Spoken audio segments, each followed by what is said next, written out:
বাড়িতে নাকি? ডাকো ডাকো আসছেন না কেন? 3 কেজি 700 রামপদর মাছ। টাকাটা দেওয়া যাবে ডাকো ওই যে কিসের ফোন নাম্বার নিয়ে আইসো আইসো ওরা বারবার ফোন করছে তো ওকে। ফাটাম করে আইসো 10 মিনিটের ভিতরে আইসো চলেন চলেন। কি নাম হ্যাঁ ঠিক আছে। শরীফুল কটা গো 370 টাকা। 370 সুনীল ঘোষকে বলো দাদা 300 টাকাটা দেন। 300 কেজি ভাই কেজি।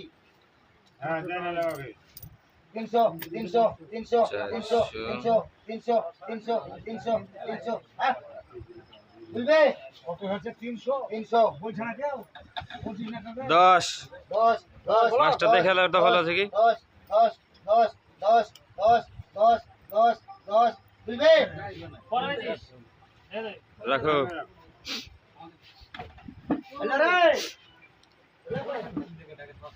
আগে